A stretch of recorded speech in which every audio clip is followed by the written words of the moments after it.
Olá, muito boa tarde, sejam bem-vindos a mais uma live de astrologia aqui do nosso canal.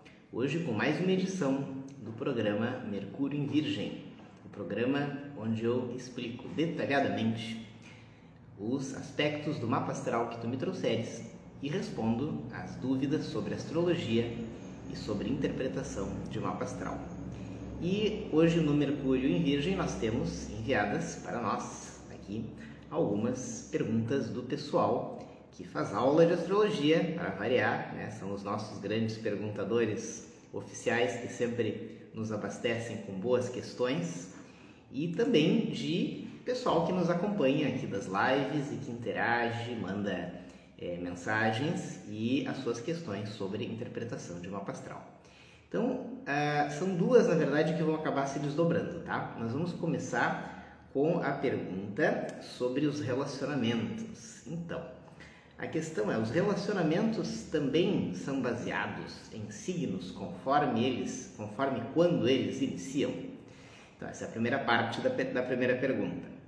Então, a resposta é muito legal, porque, na verdade, sim, todos os eventos humanos da nossa vida, todas as coisas que nos acontecem, se iniciarem num momento demarcado, num momento conhecido, se iniciarem numa data, num lugar que a gente consegue definir e marcar, eles vão carregar, sim, uma determinada influência da configuração astrológica daquele momento, daquele lugar. A questão é que quanto mais a gente estiver consciente desse início, ou seja, quanto mais a gente considerar esse início, mais força a gente vai dar para que essa, digamos assim, influência seja verificável e tenha força na nossa vida.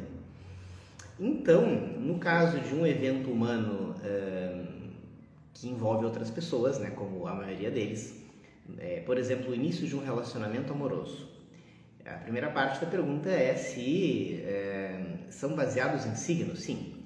E a resposta é sim, e não só em signos. Ou seja, não quer dizer, todo relacionamento amoroso devia começar em Libra, porque o que é em Libra? É o Sol em Libra. E o Sol, assim como ocorre na leitura de mapa astral, é muito pouco para a gente fazer essa leitura.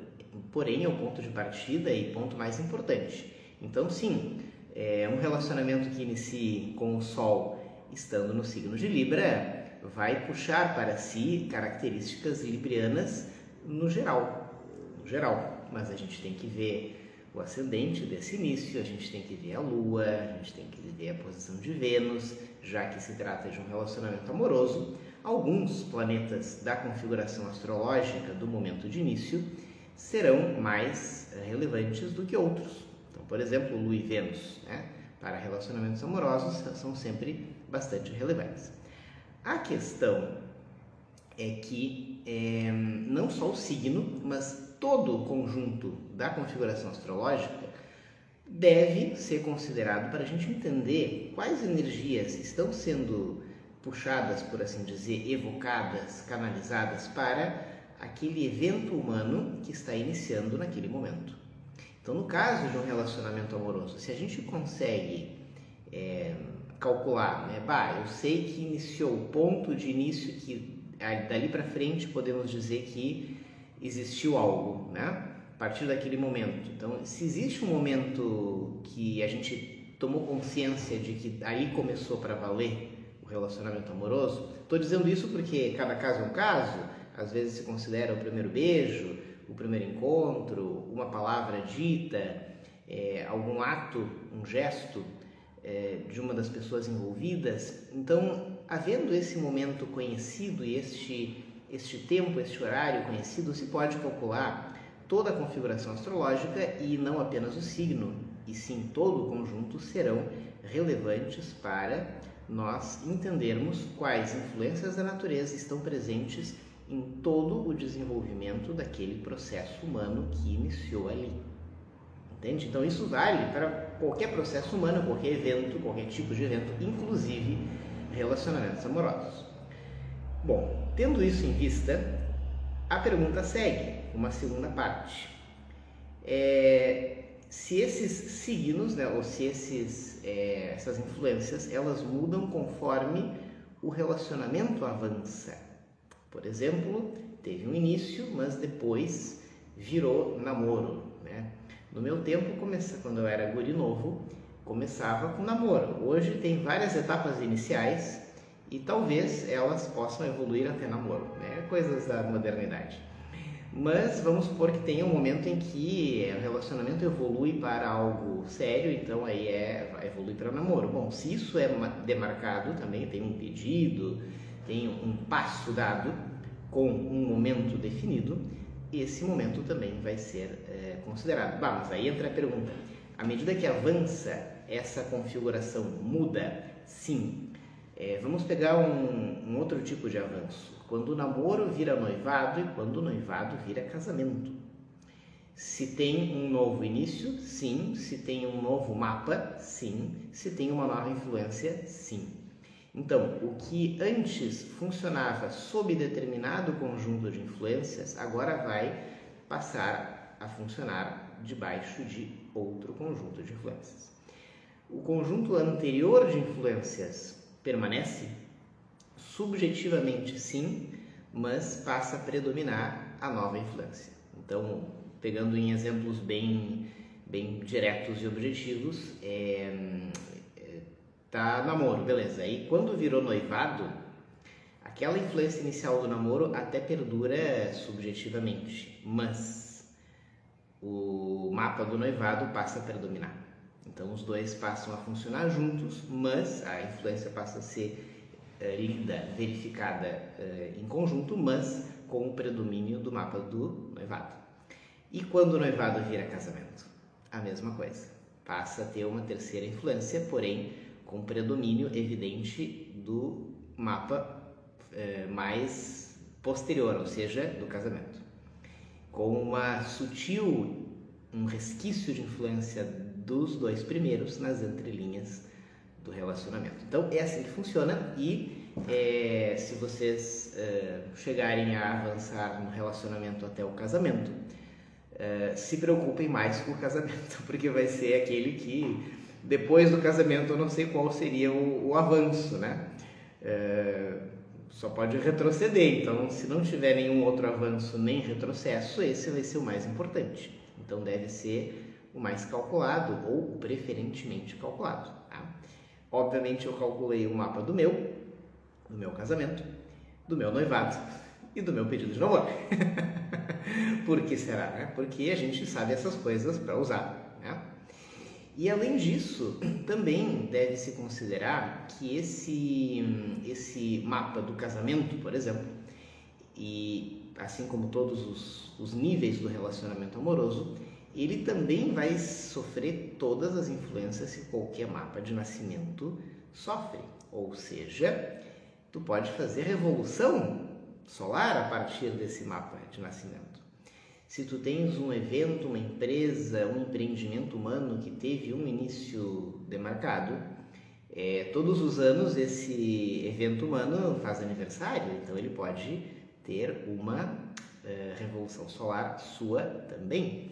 Inclusive casamentos também. Então, dentro dessa segunda parte da pergunta, sim, à medida que avançam, muda, não é que mude o signo, né? Mas avança também a evolução da influência inicial. E se a influência inicial é um novo degrau, por exemplo, passa de noivado para casamento, sim, aí passa a predominar o mapa do casamento e a partir dali tu pode fazer revolução solar, a partir dali tu pode fazer todos os cálculos que um mapa astral permite, tá? Ou seja, todos os derivados a partir da base inicial de um mapa astral. Bom, esta foi a primeira pergunta. Muito obrigado aos amigos que a enviaram e ela tinha mais de uma parte. E isso, nossa pessoal, isso é muito prático e muito útil e a gente usa para tudo, tá? Agora, a segunda pergunta, que também tem mais de uma parte, ela se refere aos pontos sinástricos. A pergunta não utilizou esse nome, mas quis dizer sobre esse assunto. O que são pontos sinósticos? Vou simplificar que o texto da pergunta ficou grande, tá? Quando um sol toca outro mapa. Como assim? Vou sintetizar. A pergunta como se dá as influências, como se interpreta a influência que uma pessoa exerce sobre nós, através do mapa. Isso é muito interessante. Por quê? Porque essa influência ela pode se interpretar de diversas formas. E todas elas constituem uma técnica astrológica chamada sinastria. A sinastria ela é conhecida como um cruzamento entre mapas de casais, ou seja, dentro de um casal, dois integrantes de um casal se faz um cruzamento dos mapas para ver os seus pontos de concórdia ou discórdia. Mas não é só isso. A sinastria é a leitura conjugada de 2 ou mais mapas, de quaisquer mapas. Ou seja, tu podes fazer entre pais e filhos, entre irmãos, entre colegas, entre tu e a tua empresa, entre tu e teu empreendimento. Por quê? Porque vamos supor que tu inicies um empreendimento que por si parece tudo bem, só que lá nas entrelinhas, cruzando o mapa desse empreendimento com o teu, tem vários pontos tensos e difíceis. Então, o empreendimento vai bem, tu tá bem, mas vocês não se entendem. Tu não consegue fluir nele, tu não consegue estar satisfeito, feliz, tranquilo com ele, com esse empreendimento. Então, isso pode ser corrigido desde que seja identificado? Sim. Isso pode ser melhor compreendido para se enxergar possibilidades de lidar com isso? Sim. Mas tem que se entender onde estão os pontos de conexão entre tu e o outro mapa. Bom, no caso de pessoas, e aí vale a mesma regra para todos, mas no caso de pessoas, considerem que o ponto principal, que é o que eu quero ensinar para vocês, para todo mundo saber, o sol da outra pessoa sempre vai tocar o teu mapa em algum ponto. Por exemplo, eu tenho um amigo que o sol dele é no início do signo de Virgem. Então, no início do signo de Virgem, o que eu tenho no meu mapa? Vamos supor que seja, 1 grau, 2 graus do signo de Virgem. E nesse ponto, 1 grau, 2 graus de Virgem, o que eu tenho no mapa? Eu tenho alguma das casas astrológicas. Bom, aí eu tenho que ver como que o signo de Virgem está posicionado no meu mapa, mas mais importante, qual casa astrológica está nesse grau no meu mapa. Então, no meu mapa, supostamente 1 grau de Virgem está a minha casa 7. Eu digo supostamente a pessoa, mas no meu mapa está a casa 7. Então, a casa 7 é a casa dos relacionamentos, das parcerias, associações, das conexões com pessoas, literalmente é a casa do casamento, no sentido das alianças, dos nossos aliados. E então, se eu tenho um amigo cujo sol está nesse grau, o sol dele toca a minha casa 7, que é a casa de tudo isso que eu falei. Então, o primeiro ponto que eu vou avaliar na minha relação com ele é que o sol dele está na minha casa 7. Então, por essa posição, o centro da identidade dele, que é o sol, o ser dele, está em afinidade comigo através da casa 7, que é da minha casa 7. Então, ele toca a minha área dos relacionamentos. Então, eu tenho chances de nós sermos muito amigos, de ele ser para mim um grande aliado. Eu tenho boas chances, pela análise, pelo conjunto dos mapas, de sermos grandes amigos. Entenda, é uma tendência que o ponto de toque dos mapas me abre. Mas tem que ver, Tem que ver o que rola da livre vontade das pessoas envolvidas.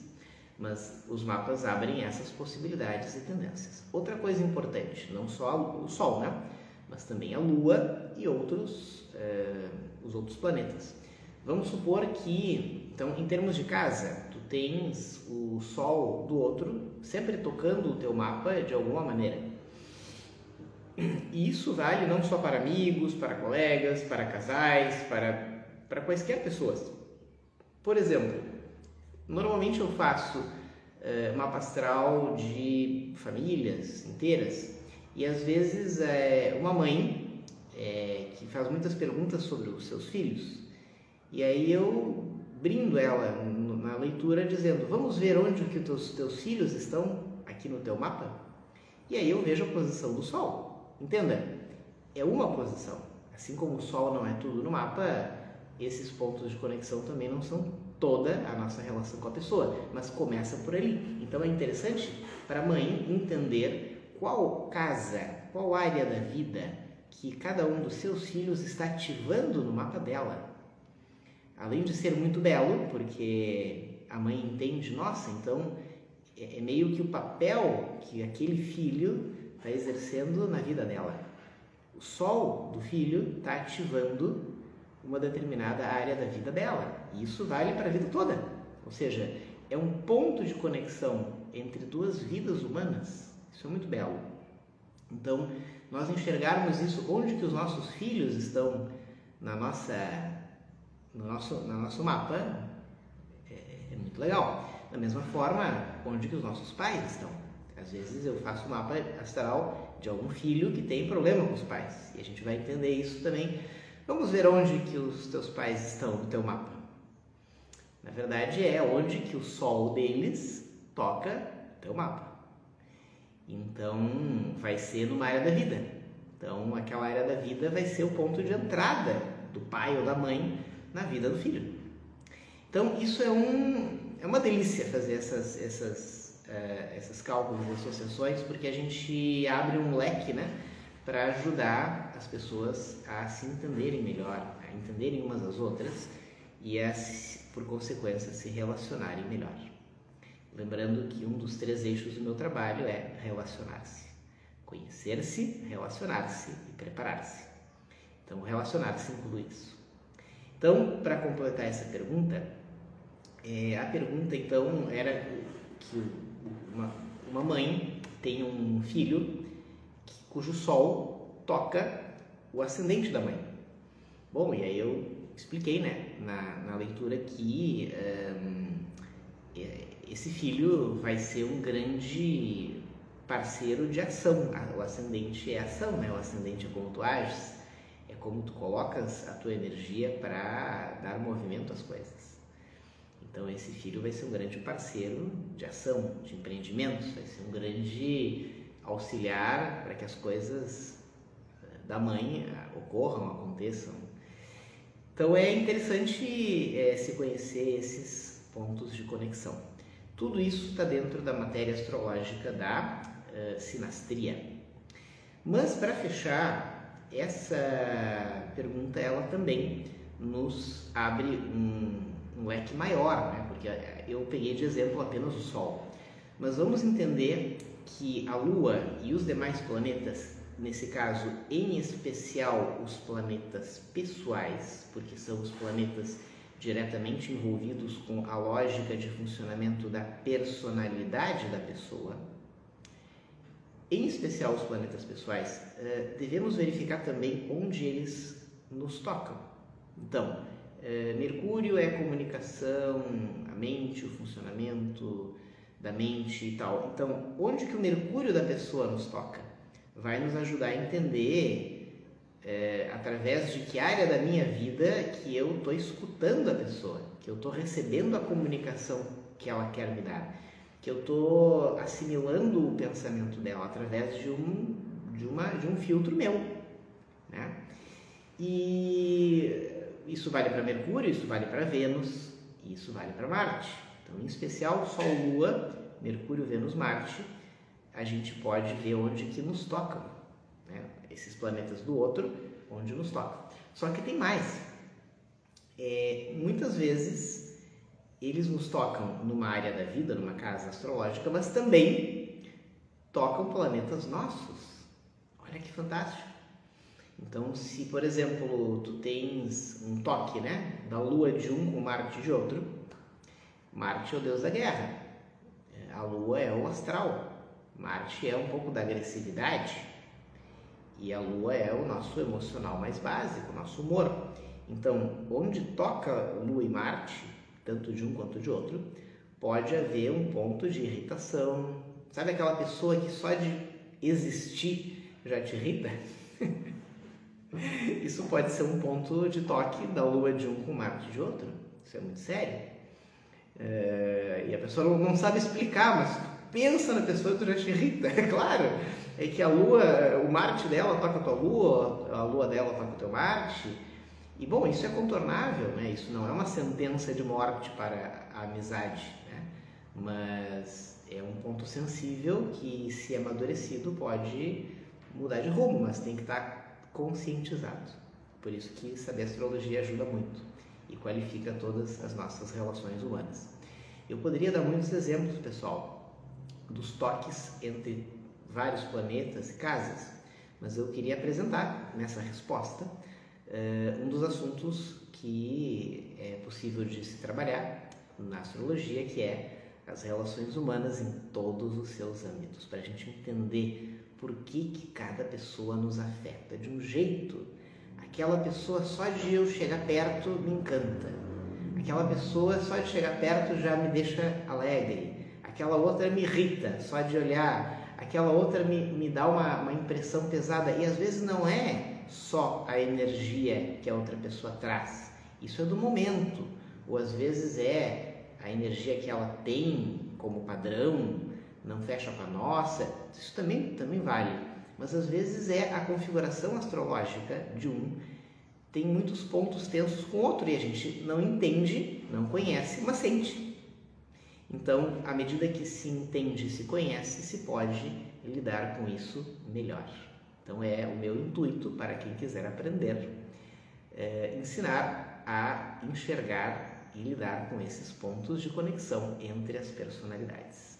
Dessa forma, a astrologia ajuda todas as pessoas a se relacionarem melhor. Para saber mais, continue nos acompanhando aqui e mandem perguntas e estamos às ordens para esclarecer. E é claro, né, tem o curso de astrologia para quem quiser aprender essa linguagem da natureza e utilizar para tantas e tantas coisas que ela permite. Por hoje era isso. Continuem participando ativamente do nosso programa de perguntas e respostas, Mercúrio em Virgem, toda semana. E agradeço aos perguntadores de hoje. E agradeço aos que nos acompanharam na live de hoje. Foi um privilégio ter estado com vocês. Uma excelente semana e até a próxima. Tchau!